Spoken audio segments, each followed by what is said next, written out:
بسم الله الرحمن الرحيم نحمده ونصلي على رسوله الكريم أما بعد. This is the hadith of Rasulullah sallallahu alayhi wa sallam regarding the chapter of zeal of knowledge and how important it is for one to have fikr and concern and always have the zeal and the desire to learn knowledge. وعن أبي واقد الليثي رضي الله عنه أن رسول الله صلى الله عليه وسلم بينما هو جالس في المسجد والناس معه إذا أقبل 3 نفر فأقبل 2 إلى رسول الله صلى الله عليه وسلم وذهب واحد فقال فوقع الله رسول الله فأما أحدهما فرأى فرجه في الحلقة فجلس فيها وأما الآخر فجلس خلفه وأما الثالث فأدبر ذاهبا فلما فرغ رسول الله صلى الله عليه وسلم قال ألا أخبركم على نفر 3 أما أحدهم فآوى إلى الله تعالى فآوى الله إليه وأما الآخر فأستحيا الله منه وأما الآخر فأعرض الله عنه أو كما قال عليه الصلاة والسلام رواه البخاري. This hadith is reported by Abu Waqid al-Laythi radiyallahu anhu. He narrates that once Rasulullah sallallahu alayhi wa sallam was sitting in his masjid and other people were present. Meaning there was a halqa and a gathering of Rasulullah sallallahu alayhi wa sallam in the masjid. He was speaking to Sahaba, telling them and teaching them and asking them. So there came 3 men. 3 men came from the door of the masjid of Rasulullah sallallahu alayhi wa sallam. 2 of them turned their attention towards the Prophet sallallahu alayhi wa sallam, and 1 amongst them left. So 2 came forward and sat, and 1 left. But how did they sit? The 2 men stood near Rasulullah sallallahu alayhi wa sallam, and they saw a gathering, and 1 of them saw a place near the Prophet sallallahu alayhi wa sallam, in the gathering, in the halqa. So fa'awa, he tried his best to reach closest to the Prophet sallallahu alayhi wa sallam without disturbing anyone else. That's also an important point. The hadith of Rasulullah sallallahu alayhi wa sallam speaks about Jum'ah. It says that the person who comes for Jum'ah salat and sits as close as to the Imam without harming others, without climbing on the shoulders of others and taking them and hurting them. So same thing. So what did this person do? Fa'awa, he looked for a place near the Prophet sallallahu alayhi wa sallam without harming the rights of anyone else. So then he came and sat very close to the Prophet sallallahu alaihi wasallam. The second one saw a place in the back where everyone is sitting, so he sat in the back. Hadith Rasulullah sallallahu alaihi wasallam. فأستحيا, he felt shy, so he sat all the way in the back. And then Rasulullah sallallahu alaihi wasallam, the hadith continues by mention that the third one saw them and turned around from the back and left. So the third one came in and saw and left from there. At the end of the gathering, Rasulullah sallallahu alayhi wasallam said, should I not inform you about the 3 persons, that how Allah subhanahu wa ta'ala dealt with these 3 people? One of them came closer to Allah subhanahu wa ta'ala by sitting in a circle, so Allah subhanahu wa ta'ala covered him with His mercy. Meaning a person came closer to Allah and Allah brought him closer.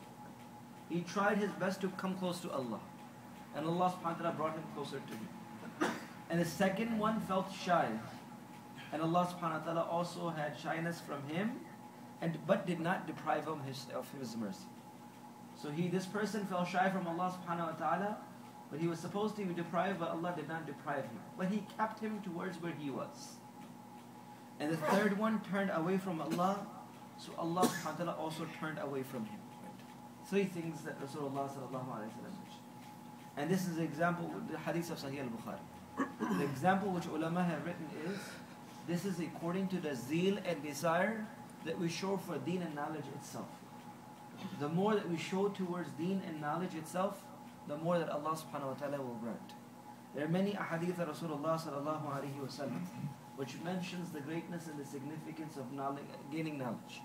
The hadith of Rasulullah sallallahu alayhi wa sallam says, the person who takes the path to learn knowledge, and knowledge does not mean only to memorize these ahadith.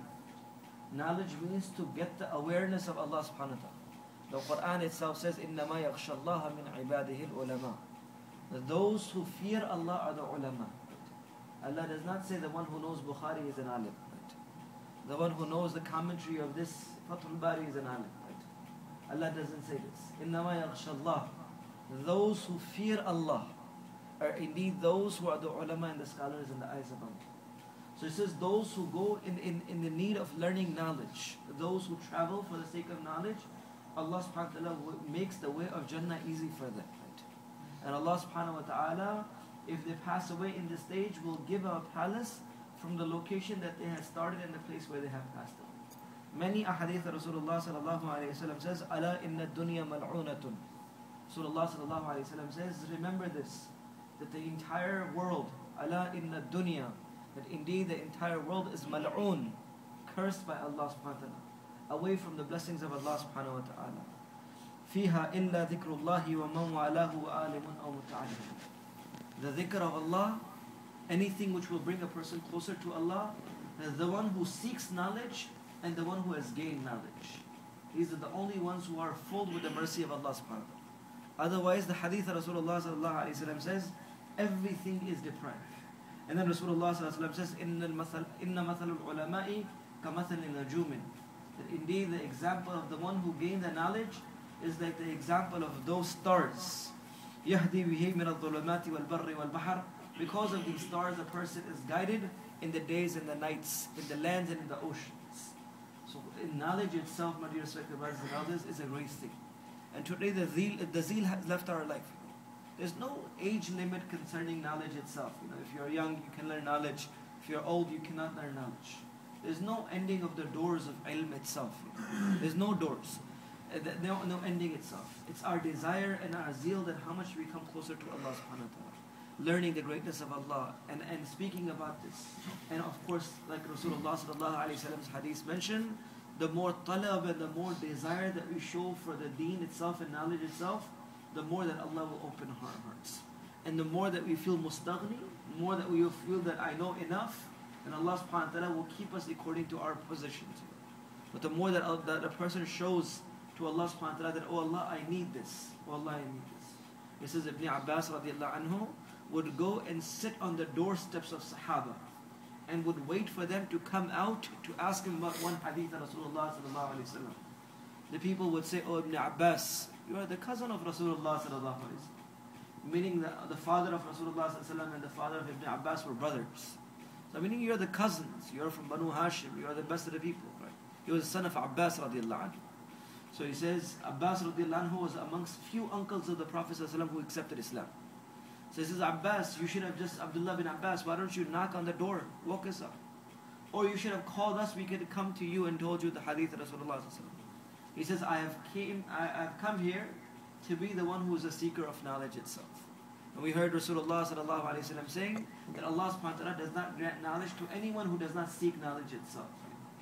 So the desire inside to learn is something which is very, very important.